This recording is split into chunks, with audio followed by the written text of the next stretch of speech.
So hello mga kadambes, nagbabalik na naman ang inyong maestro sa panibagong tutorial. So for today's video, ituturo ko sa inyo kung paano mag-trade sa cellphone gamit ang mobile application ng Bybit. Okay ba? So may nag-request kasi sa atin, no, kahapon, nag-comment. Sana daw gumawa din ako ng tutorial kung paano mag-trade sa mobile phone, no, gamit ang Bybit. So eto na, no, ginawa ko na kayo ng pabor. Ginawa ko na kayo ng pabor kahit di talaga ako nag-trade dito sa mobile phone. So simulan na ba natin? So napakaulang hapon, no, napakalamig. At pasensya nga pala, di ko kayo mabigyan ng napaka-presentableng audio, no, kasi wala akong microphone dito sa, or wala akong headset para sa cellphone. Lahat ng headset ko sa computer, no, kaya baka rinig yung ulan, paumanhin agad, no. Okay, so simulan na natin, guys, no. So, 'di ba, tinuruan ko na kayo paano mag-create ng account ng Bybit, 'di ba? Same lang naman 'yun. Same lang naman yung paggawa ng account sa Bybit sa web page at sa mobile app ng Bybit. Okay? So, ang una nyo lang kailangan gawin is i-download yung Bybit app sa Play Store. Then ilagay nyo doon yung account nyo ginawa nyo sa webpage, o pwede rin kayo mag-create account mismo dito sa Bybit app ng cellphone, no? Ayan. So ano ba nakikita nyo ngayon? Ito yung pinaka homepage ng Bybit. Okay, so ayun nga, gaya nga na sinabi ko sa previous video, di natin kailangan mag-deposit, no, ng kahit anong amount para makapagsimula mag-trade, no, para makapag-aral ng trade, kasi may demo trading naman, no. At uulitin ko ulit, walang pinagkaiba yan sa live trading. Ang live trading kasi gumagamit ng real money. Dito sa demo trading, bibigyan tayo ng funds ni Bybit para magamit natin sa pagde-demo trading, no. Yun lang pinagkaiba nun, guys. Digital money at real money, no, or play money pala, play money at real money. Yun lang pinagkaiba nun, guys. Okay, so hanapin nyo lang yung demo trading. O nasan ba yung demo trading natin dyan? Ayun, yun yung demo trading, di ba? Sa left top corner, ayun, click nyo lang yan, guys. Ayan, masiswitch na tayo sa demo trading. Okay, so ano nga ba itong mga nakikita natin dito? Ayan yung mga currency pair, no? Kunyari, pair ng Bitcoin and USDT. So dito nagte-trade ka against sa other currency, no, gamit ang USDT.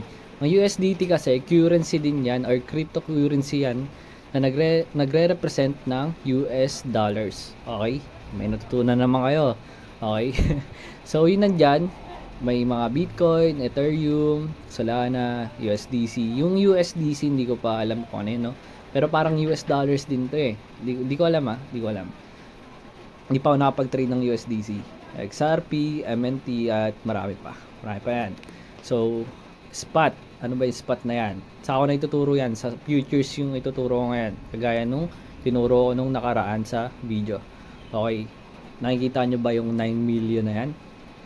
Ha? Nakikita nyo ba yan? Sa inyo na yan. De, joke lang. Ano yan? Yung pinaka binigay sa ating fans ni Bybit para makapag-aral tayo mag-trade. Okay, 'di ba? Ayan, may total asset tayo.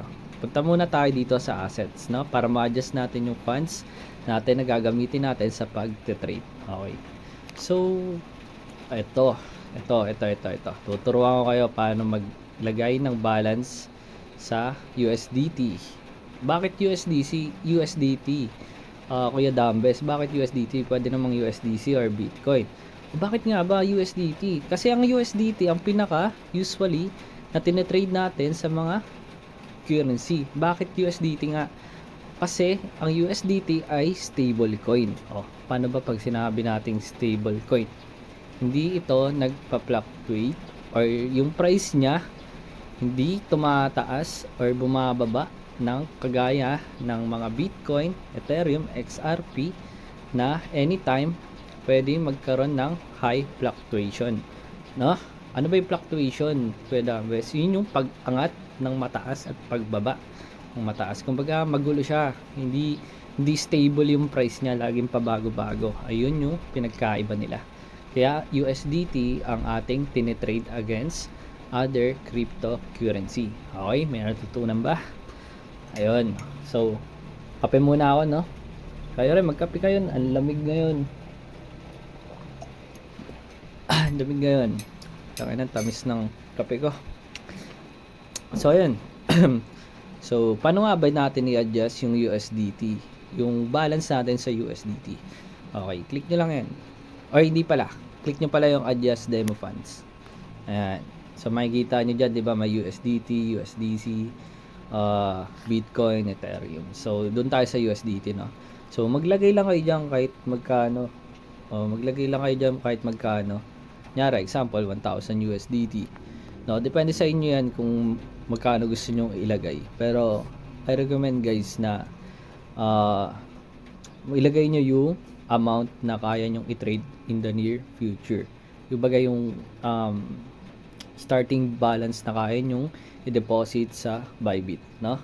Para mapag-practicean nyo kung kaya nyo bang i-paangat yung amount or yung balance nyo, yung capital nyo, o matatalo lang. Okay, no? Maganda pag-practicean nyo yung funds na i-trade nyo sa near future. Okay ba? Sorry guys, sana distract ako kasi may sumilip. Mami ko yata yun. Ayan. Di ko alam sino yun. Okay. Dito naman sa reduced funds, 'di ba? May available 35 USDT ako dito kasi yun lang yung kinilim ko dun sa add funds. Okay? Dito sa reduced funds, pwede mo siya bawasan. Like for example, bawasan ko siya ng 10 USDT. Magiging 25 na lang siya. So, di ko na i-confirm yan, no? Cancel ko na lang. Basta yan, kung gusto nyo bawasan, 'di ba? Kunyari sumobra yung funds nyo na nilagay, gusto nyo pag-practicean nga yung amount lang na kaya nyong i-trade sa future. Ayun lang, okay? So, cancel ko to. Okay, nabilawukan ako sa kape. Bilawukan sa kape? Paano yun? Wait lang ha. Ano ba? Trade. Ayan, punta na tayo sa trade. Okay na, alam nyo na sa pag-adjust ng asset nyo or yung USDT. Kasi kailangan USDT may laman para makapag-trade tayo against other cryptocurrency. Dahil ganito kasi yan, 'di ba? Itong total equity natin, ito yung pinaka balance natin. Pag nag-deposit tayo diyan, for example, gusto natin mag-deposit ng 2,000 pesos, diyan mapupunta 'yon sa total equity, hindi agad doon sa USDT. Kailangan mo pa i-transfer 'yon, no, sa USDT para magkaroon ka ng USDT. Okay? Yun lang yun. Wala nang ibang explanation doon. Saan ba tayo? Dito na tayo sa trade. Okay. Sa trade. Ano ba meron dito? Okay, no? Turuan ko na kayo paano mag-execute ng trade dito sa mobile phone. Ano ba tong chase limit order na to? Hindi ko naman to ginagamit. Kumbaga, sinilip ko lang to kanina eh. Hindi ko talaga ginagamit yan. So, turuan ko muna kayo dito, no? Huwag muna kayo mabibigla sa mga nakikita nyo. Okay? Ang daming daming numbers. Tapos may mga linya-linya pa, 'di ba? Kita ko malulula ako nito pag nung una ko nung first time ko, nalula ako dito. Nalula talaga. Tapos ayun, ay nakita nyo dito may open orders tayo. Pero huwag muna natin pansinin yan, no? Dito muna tayo sa ito yung red sa green na numbers. Etong nasa gilid, ano? Sana natuturo ko no. Hirap kasi ituro. Like idot-dot, no. Nakikita nyo ba yung touch ko? Ayan, sana nakikita nyo yung touch ko. Ayun, itong mga pulang to, ito yung mga limit order na willing magbenta. Guess nyo ba? Willing magbenta. Sila yung mga willing magbenta sa specific amount na mga yan. Okay? Itong mga green, ito yung willing to buy limit order. Okay? In-explain ko na yan sa previous video. Pero explain ko ulit. And then, itong nasa gitna nila, yan yung current market price. Kumbaga, yan yung current market price. Yung represent ng candle. Wait lang nasan ba to? Bakit ba na tayo walang candle dito? Ayan, ayan, ayan, ayan, ayan. Ayan. Ayan, di ba? Nakikita nyo, 10352. Ayan na, 10352. Ayun. Tapos tignan nyo dito. O, di ba? Pareho sila. Yun yung current market price. Okay? So, yun na. Tapos na tayo yan. Huwag nyo na masyadong busisiin niya kasi di nyo naman magagamit yan. Okay? Dito tayo sa limit, no? Limit muna tayo. Marami to. Pero, limit muna. Okay? Isa-isayin natin yan. So, dito sa taas muna, cross. Ano nga ba tong mga to? Dito muna tayo sa isolated ha. Huwag nyo muna pakialaman tong cross portfolio or more details. Okay? Isolated. Ayan, isolated nyo muna. Ayan, isolated na siya guys. So, bakit $2 lang yung or 2 USDT lang yung available balance ko? Eh, kanina nakalagay 39 dun sa nag-transfer tayo ng asset. Kasi, nag-limit order na ako. Kumbaga, nag-put na ako ng, kumbaga, nag-pre-order na ako dito sa market. Okay? Pag tumama yung price dito sa limit na nakalagay dito, ibig sabihin, order na ako. Kumbaga, entry na, no? Hindi kasi dito kita yung yung drawing ng short position and long position. Kaya mahirap talaga mag-trade dito sa cellphone, no? Hindi siya ganun ka-applicable. Ganang hirap talaga mag-charting din. Kaya di ko to ginagamit talaga as primary device sa pag-trade. Okay? So, ayun na, sa limit order na tayo. Gawa dito sa price. So, yung price, guys, or example dito sa charts. Sa charts. Ayan. Gusto mo mag-entry dito banda. Kasi, ay dito sa may pinaka gitna nitong cross na to ha. Gusto mo dito. Kasi naniniwala ka na yung price bababa dyan. Okay? Kaya gusto mo mag-entry dyan. Depende sa iyo kung pataas yung trade mo, tawag doon long. Okay? Pag pataas yung trade mo, tawag doon long. Okay? Pag pababa naman yung trade mo, tawag doon short. Okay?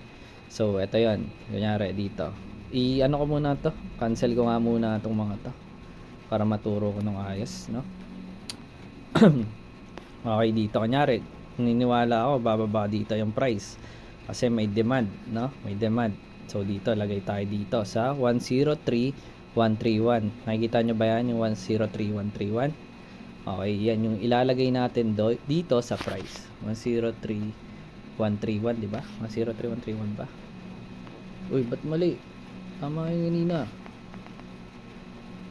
Tama pala, tama. Nagalaw lang, no? Tapos dito, order value, ito yung amount na gusto mong itaya sa trade mo. Okay? So, di ba, meron tayong 35 USDT. Pwede mong wait lang, naka-leverage tayo eh. Explain ko tong leverage mamaya, ha? Okay, ito. Okay. Baba tayo mandar. Tayo nyo mandar, guys. Ayun. So, ang minimum pala dito, guys, ang minimum order is $100, no? Kaya kung may nag-deposit kayo if ever ng 2,000 pesos, kailangan nyo gumamit ng leverage. So, explain ko na yung leverage ha. Kunyari, di ba, $35 lang yung available balance natin. Ang minimum order value is 100 USDT.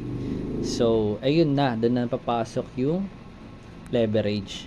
Ano ba yung leverage, Kuya Dambes? Ito yung nagmumultiply sa available balance natin. Kunyari, kahit $35 lang yung USDT natin, pwedeng maging pwedeng maging $103 kasi gumamit tayo ng leverage. Kumbaga na-multiply siya sa 3 kaya naging $103, no?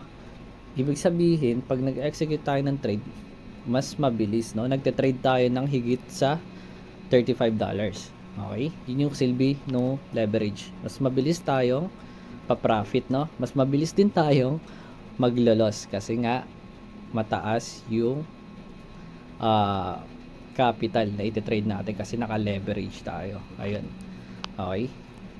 So, dito, sa TP and stop loss, okay, explain ko to ha. Kunyari, di ba, nag-entry na tayo. Nag-entry na tayo dito. Ay, hindi. Ano muna natin to, no? I-long natin. Okay. So, yun. Naka-long na, di ba? Ito yung pinag-trade natin. Kumbaga, ito yung pinaka-entry natin. Yung nilagay natin doon sa price. Okay? So, gusto ko maglagay ng stop loss at take profit. Ano ba yung take profit, Kuya Dambes? Okay. Yung take profit is, kung kunyari, di ba, naka-entry na tayo. Tapos, ang bet natin is pataas. So, tataas yung price. Okay. Tapos, naglagay tayo dito ng linya. Yun yung take profit natin. Pag tinamaan yung linya na yon, ibig sabihin, out of the trade na tayo. Kumbaga, may specific amount of profit lang tayo na target, no? Hindi tayo magiging greedy kasi yun yung sakit ng ibang trader, no? Greedy sila. Hindi sila naglalagay ng take profit. Gusto lang nila naka-open yung ano nila, profit area, no? Hanggang magtuloy-tuloy lang hanggang sa matalo na sila. Okay? Ayun yung guys, so, for example, lagay tayo ng profit. Kunyari, 'di ba? Bumaba na diyan. Tapos ang target pag tumama dito ulit yung candle, take profit ka na, no? So, ayan, 103. Sulat nyo lang yung number para o kaya tandaan nyo para mabilis. 103 267 na lang, no? Okay, punta kayo dito sa orders kasi diyan makikita yung order nyo. Limit order yung in-order natin. Kaya nandyan yon sa orders. Okay? Modify, click nyo lang itong modify para makapag-add tayo ng take profit at stop loss. Okay, yung take profit natin, ano ulit yun? Tandaan nyo ba? Kasi ako hindi na eh. Ulitin natin. Okay, dito na lang, 103,253. 103,253. Putek, ano ba yan? 103. Ay, mali. Putik, ang hirap pindutin ng cellphone ko guys, kaya nabibuisa talaga ako. 103,253. Tama ba guys? Ayan, okay na yan. Basta sa stop loss naman, wait lang turo. I-check muna natin to, confirm natin. Ayan yung take profit natin guys ha. Ibig sabihin, dito mo makikita kung magkano yung amount na mapapanalunan mo. Dito sa expected profit, nakikita mo ba? Expected profit 0122. Ayun yung mapapanalunan natin. Okay? So maliit yan kasi ang liit lang nung take profit area natin eh. Okay? Pag nilakayan mo, syempre mas malaki yan. Okay? Huwag kayo malilito. Okay? Chill lang, chill. Confirm natin yan. Okay? So doon naman tayo sa stop loss, no? Stop loss. So, ganito gusto natin. Ang stop loss natin, ano nga ba yung stop loss? O, diba, nag-entry tayo. Okay. Tapos, bumaba. Ang stop loss, ginagamit yan sa pag-minimize ng loss natin. Kasi, the more na bumababa yung candle dyan, lalo kang matatalo, no? Lalo kang matatalo. Kumbaga, kunyari, dito. Diba, nandyan yung candle ngayon. Tas bumaba, tinamaan yung entry natin dito. Tas bumaba pa, mali ka ng predict kasi ang predict mo pataas. Kasi long nga tayo, di ba? Nandito yung take profit natin. O, ayan, nagkamali ka. O, ayan, bumaba yung candle. Yun, talo ka. So, hanggang dito, wala kang stop loss. O, yun. So, kaya kailangan natin ng stop loss para ma-minimize yung loss natin. Para kung nagkamali ka man, konti lang matatalo mo, no? Hindi ka maglo-loss ng sobra-sobra kasi wala kang stop loss nga. O ganito, kanyari dito gusto ko maglagay ng stop loss 103,014. 103,014.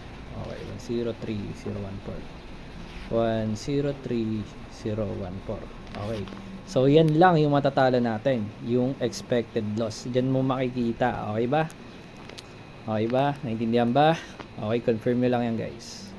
Okay na. So may take profit na tayo at may stop loss.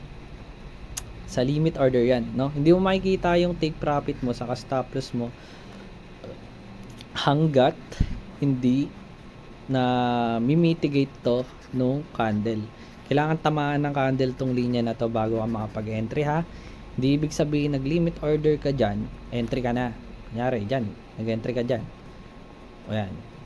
Kala mo, panalo ka na kasi tumaas yung candle. Hindi. Kailangan tamaan muna. Kunyari, kailangan bumaba muna tong candle para ma-entry ang limit order mo.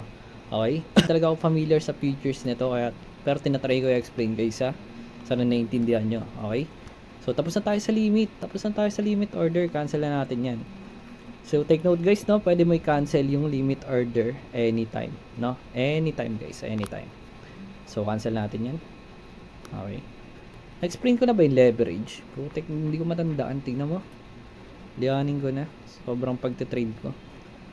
Okay. Eto, dito naman tayo sa market order. Okay. O, ano pinagkaiba ng limit sa market order?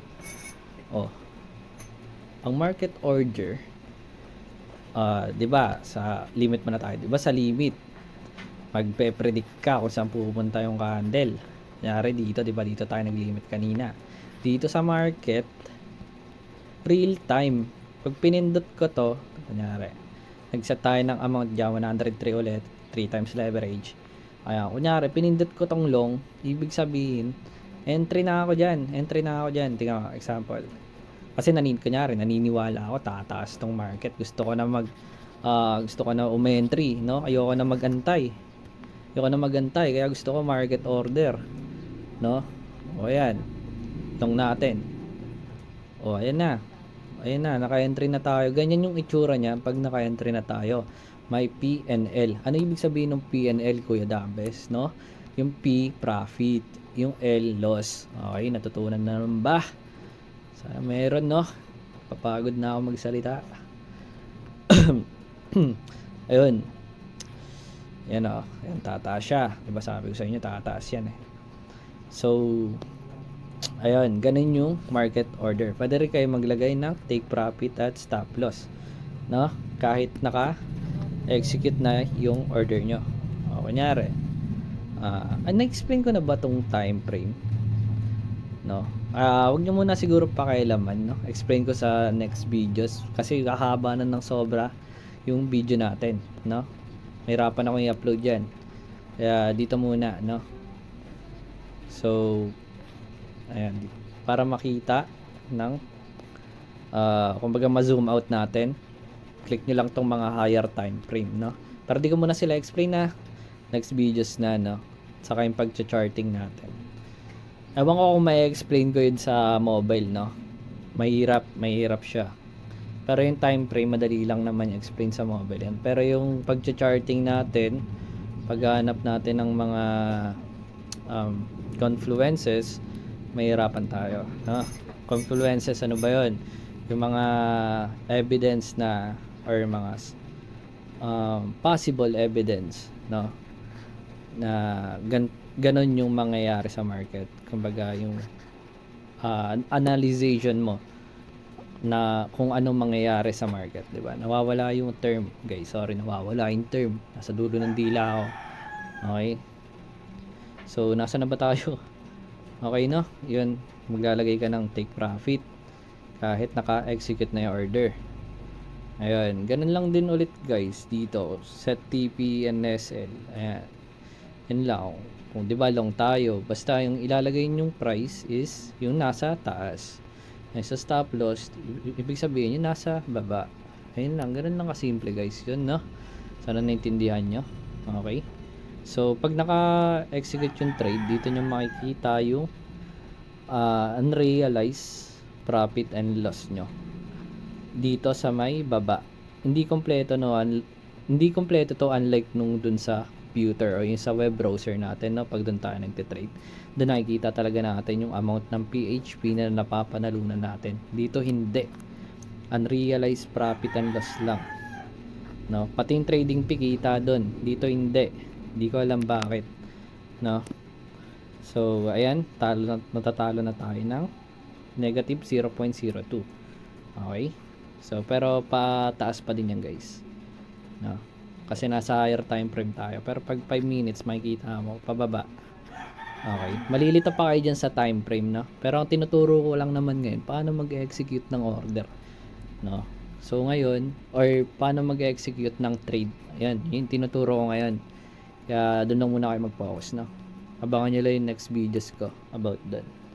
Okay. So ayun, tapos na tayo sa market. May ano ba ako? Nakalimutan. Isipin ko close muna natin to. Trailing stop. Yung trailing stop. Ano nga ba yung trailing stop? No, Kuya Dambes, ano ba yung trailing stop? Yung trailing stop. Ito, explain ko ng simple. Gaya ng sinabi ko sa inyo, simple ko lang siya i-explain. Ganito guys. Try natin gamitin yung trailing stop. Ito, trailing stop. Ayan, retracement by distance. Ayan, ito yung gap guys. Okay, ito yung gap guys. Okay. So 0.5 lang, no, kasi mababa lang na may amount ng trade natin. Okay, ayun na. Kita nyo ba? Kita nyo ba yung pulang yon? Ito yung pulang tong trigger na to. Ayan yung trailing stop natin. Ibig sabihin, pag bumaba dito yung profit and loss, out of the trade na tayo, no? Pero pag tumaas pa to, yung candle na to, tumaas pa, susundan pa yan ni trigger or ni trailing stop. Kasi hindi pa naman bumababa. Hindi pa naman bumababa si candle. Kaya susundan niya pa yan. No? Hanggang masecure niya yung mga profit. Yun yung silbi niya. Masecure yung profit natin. Okay ba? Naintindihan ba? No? Ayun yung silbi niya, trailing stop para ma-secure yung profit natin. No? Ayun yun guys, ayun yun. Okay ba? Sana naintindihan nyo yung trailing stop, no? Simple lang yan. Intindihin nyo lang yung sinasabi ko. Mahirap lang talaga explain dito guys. Gawa ng nasa cellphone tayo, nahirapan ako. Ayan, di ko ma-drawing rin ng ayos eh. Hindi ko mapag-drawing ng ayos. So close na natin tong trade na to, no? Okay, confirm. Yan, pag kinonfirm yan, okay na yan. Close ba tayo? Ayun. Ganun mag-close ng trade, guys. So, 'di ba, kunyari tapos na yung trade nyo, gusto nyo makita magkano yung kinita nyo doon. Ito yung click nyo lang tong parang papel dito. Ito yung ayan. Dito nyo makikita yung order history nyo. Kumbaga sa Mobile Legends, ito yung rank game matches nyo o yung history rank game matches. Okay, yan yun. Tapos dito yung profit and loss, yung P&L. Dito nyo makikita yung magkano talo nyo. Okay, so yan, may mga talo tayo dyan. Syempre mas malaki yung panalo ko dyan. Ayan, makikita, napapansin nyo mas malalaki yung panalo kasi marunong ako mag risk management. Okay, so ano ba yung risk management, Kuya Dambes? Ano ba yung risk management? Okay, yun yung pag manage natin no capital natin, no? Kung magkano yung dapat matalo sa panalo. Okay, gets nyo ba? Parang para mas tumagal tayo sa trade. Okay, kasi pag wala kang risk management, saglit ka lang dito, saglit lang 1,000 mo dito, pre. Saglit lang 2,000, 1,000, saglit lang, no? Hindi tatagal yan, pre. Kaya kailangan mo ng risk management. Gagawa tayo ng separate video niyan. Now make sure na panoorin, no? So for now, trade lang ng trade. Ang tinuro ko, gawin nyo lang, explore nyo lang to, no? Explore nyo lang. Kasi kayo mga naka-mobile, kayo talaga nito, no? Kasi ako hindi ako nagamit nitong mobile sa pagte-trade. Kayo, ayun, tinuro ko naman paano mag-market sa kalimit, no? Kaya nyo na mag-trade, no? Ayun lang, basta short, tandaan nyo, pag short, pababa, pag long, pataas.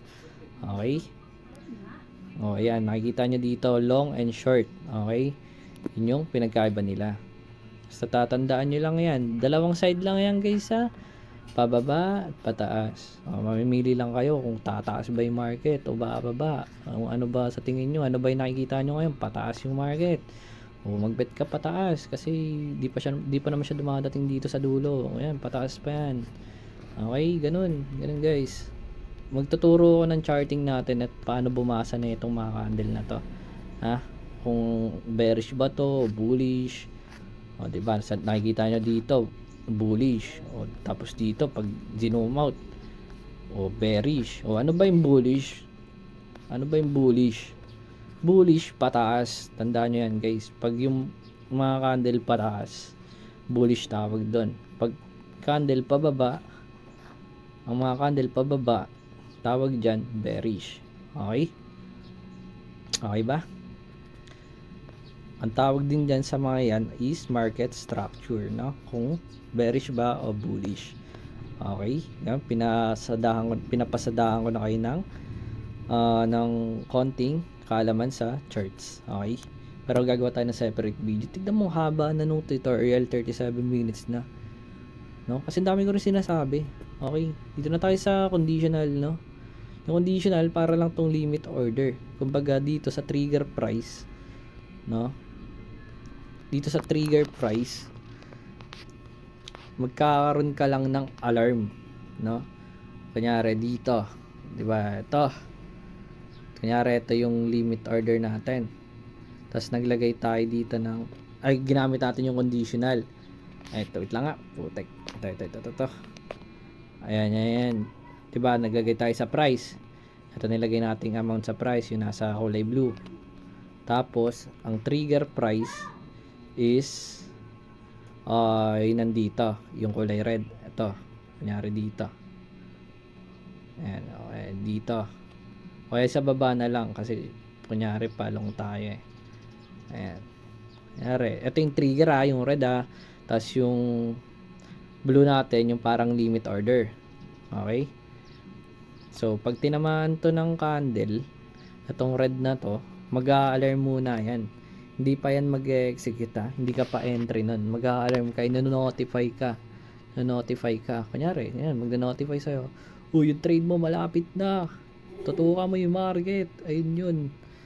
Yun yun. Kumbaga may alarm ka, may alarm system ka. Tinuro lang din sa akin to, pero di ko ginagamit tong conditional, no? Ginagamit ko lang limit at market. No? So, ayun. Alarm system tong conditional. May alarm system ka. So, same lang. Quantity and take profit, stop loss. Same lang yun guys, no? Para di na tayo maba. Okay? Tuturo ko lang naman ngayon is futures. So, yun lang. Nagawa tayo ng ibang video about spot, options, and margin. Yan. May 3 uri ng trading. Ay, 4 pala. Okay, spot, futures, option, margin, no? 4 yan. Ang usually na ginagamit ng mga trader is futures, no? Yung makikita nyo parang pinipredict nila yung may green and red, yun yung futures, kasi abangan mo yung price kung tataas ba o bababa. Yun yung futures guys, ha? Parang nagpipredict ka ng future, kaya nga futures eh. Okay ba? So ano pa nga ba guys, ano pa bang pwede ko pang ituro? Kaya nyo naman na mag-entry, diba? Kaya nyo na. Marunong na kayo. Turuan ko na kayo. Ano pa ba? Sa trade. Yung sa leverage, tinuro ko na, no? Ito pala, hindi ko pa naturo. Yung sa isolated cross portfolio. Ayan. Ano ba yung mga yan? Okay, sa isolated, diba, naglagay tayo ng balance sa USDT. So yung isolated, yun lang yung magagamit nating balance. Yun lang yung magagamit nating balance, no? Yun nilagay lang natin sa USDT kanina dito sa asset. Yun lang yung magagamit nating balance. Pero pag ginamit natin tong cross, 'di ba tumaas? Bakit Kuya Jeff? No, kay Kuya Dambes. Ayun, kasi nga na-convert tong 9 million into USDT. Okay, naging 50,000 USDT siya, no? Ibig sabihin, pag nag-cross ka, kasama na yung buong laman ng portfolio mo, no? Pwede ka na mag-multi-trade kasi marami ka ng capital, no? Marami ka ng pang-trade. multi-trade tawag doon, sunod-sunod na trade, yung limit order mo, kalat, no? Kasi marami kang pang trade. Kasi nga cross ka. Yung portfolio, ganun din guys, no? Huwag kayo malilito to. Same lang yan. Okay ba? So, isolated. And same lang yan. Ay, isolated, diba? Okay. Itong mga to, chase limit order, skilled order, TWAP, iceberg. Di ko muna ituturo yan, no? Kasi yan ay mga order na di ko ginagamit. Okay? Limit, market, conditional, yan lang mga ginagamit ko. Yung conditional nga hindi masyado eh. Pero yung limit market, yan yung pinaka basic or yan yung pinaka common na ginagamit sa pag-execute ng order, no? So, yun yung mga importanteng dapat nyo malaman muna, okay, sa pag-trade. Okay, so yun lang naman. Dun nagtatapos siguro yung tutorial natin for today, no? Ako hindi ako nasasayahan sa tutorial natin ngayon, pero sana may natutunan kayo, no? Kahit papaano. Kasi sorry guys, no, hindi ko talaga manabigit ng ayos tong app or Bybit app dito sa cellphone. Kasi nahihirapan ako. Ayan, hindi ko nga mapakita sa inyo yung long and short eh. Pero nasabi ko naman na yung long pataas ay yung short pababa, no? Ayun lang naman guys. Okay, isa kayo sa asset. Alam niyo naman na paano mag-adjust. And sa home. Ito, naturo ko naman tong mga to. Kung ano tong mga to. Bakit USDT yung tinitrade against other cryptocurrency. Kasi nga, stable yung USDT. Stable coin siya. Okay. So, ayun na. Ayun na guys. Kung gusto nyo mag-switch na sa live trading, click nyo lang tong start live trading. Okay ba? So, ayun, dito na nagtatapos yung tutorial session natin about sa paano mag-trade sa cellphone. Ayun, tinuro ko na yung mga basics about market order and limit order, no? Pero sa susunod kong video, tuturo ko na iba, okay? Pero yun naman talaga yung usually na ginagamit as trading order, okay? So, yun lang naman. Naway may natutunan nga kayo. At kung nagustuhan niyo yung video, like and subscribe. Okay, libre lang yan. Wala namang bayad yan. Okay? So, yun lang. Dito nagtatapos. Salamat sa oras nyo. Thank you guys. Have a good day. Okay?